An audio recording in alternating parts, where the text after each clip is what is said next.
Hi guys, T here. Time for part 4 of how to craft your D&D campaign. Today we're going to be going over characters, catharsis, and creation. That is, populating your world, providing places of rest and respite, and making sure that your world at large is a balanced one. Now, you've already got your characters lined up with your players, and you've figured out your story and everything else that goes with it. Now, your world is an interesting place, but it's also very empty, so you need to populate it with interesting people who may or may not have anything to do with your story. One of the main problems I found with a lot of early D&D games that I ran and a lot of new DMs is that if they don't have anything to do with the story, that people just aren't there. The world feels very empty. Now, there are several ways to combat this other than like long description sentences of, oh, it's a busy marketplace, there's lots of people. Well, yeah, but that doesn't really tell me anything. One thing you can do when, say, you go into a tavern, you can have a list of, I call it the 20 name rule. Um, before you make, before you run your game, make up a list of like 20 names, and it could be, you know, uh, dwarven names, human names, orc names, whatever it happens to be, and you can just call out random bits of dialogue that your players hear as they're exploring a place.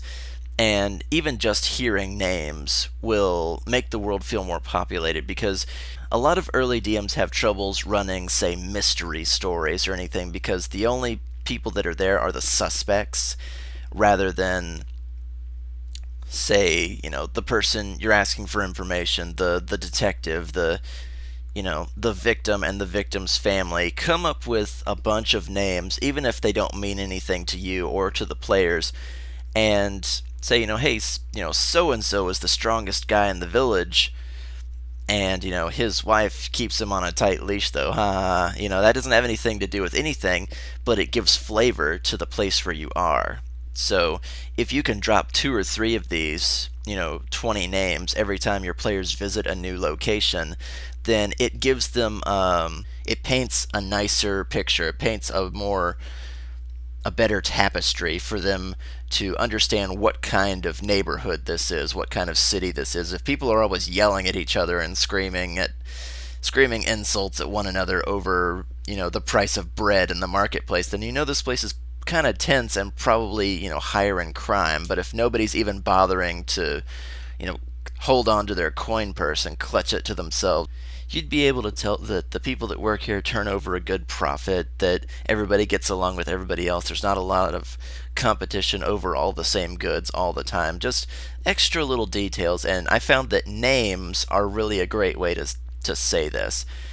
And another thing that I've noticed that a lot of new DMs don't really take into consideration is the good versus evil balancing of the scales. Like, you'll hear about bad people all the time, or you'll have a benefactor who betrays you at the last second, but there are good people in the world, and you need to set aside the time to make sure that there are. You need to put children in the streets. You need to have hunters you meet out in the middle of nowhere. Maybe a gypsy caravan that waves at you as they go by.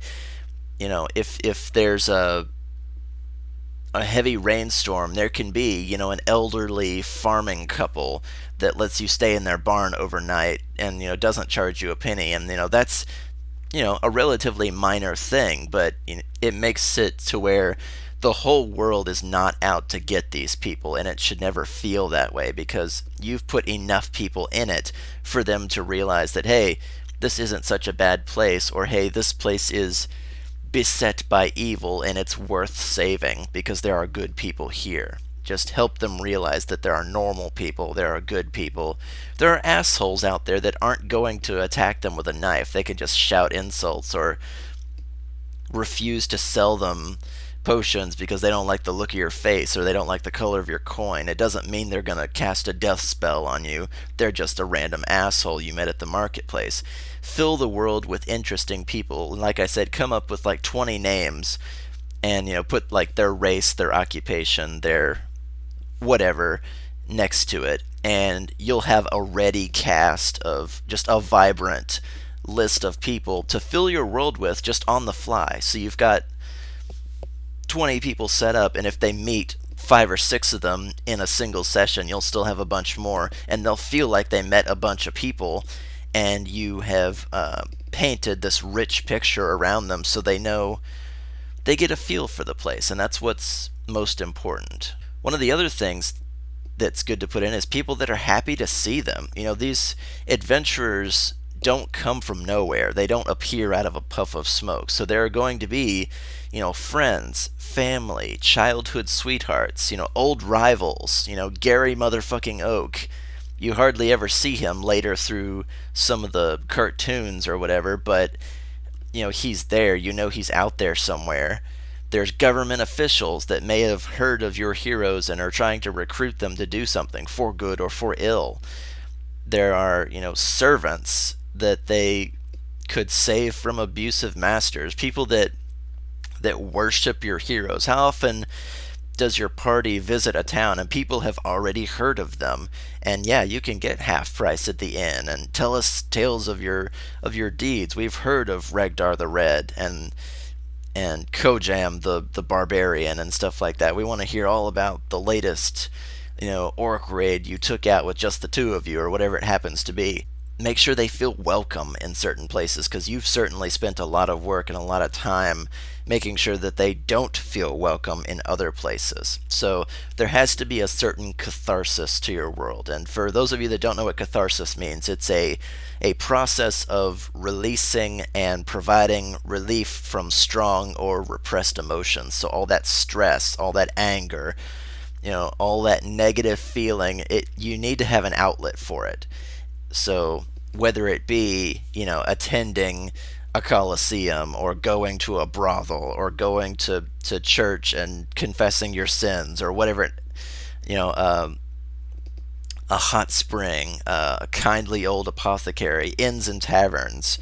There's lots of places that I call them relief services, where you can take a load off. You can sleep and not have to set up a watch. You can scrub yourself so you're clean again, have your clothes taken care of. The world is a very bleak place to your heroes, believe it or not, and it's your fault that it is that way. You're the DM. You're setting this big problem in front of them, and the purpose of the campaign is to solve that problem. Just make sure it's not, their nose shouldn't be to the grindstone all the time, because if it is, they'll get seriously bogged down.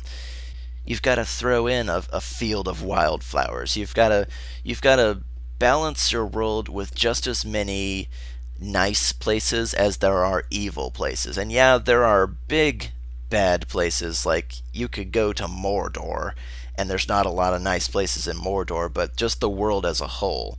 Balance your world just as you would a character. So for every Azkaban, there has to be a Hogwarts. For every Mount Doom, there has to be a Rivendell. For every Land of Ore, there has to be a Divinity's Reach.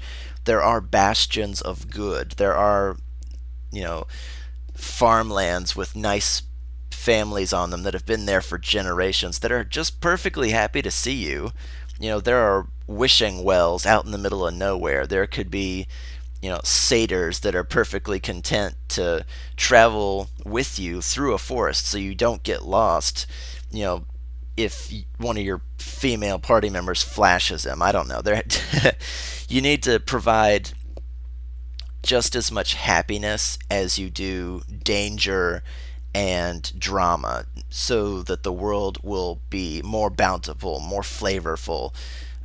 It's not all bad, and it shouldn't be, because that's a very bleak world indeed, and you want to build something that is just as balanced as the characters that are walking through it. So keep that in mind, and I will see you guys next time on how to craft a D&D campaign.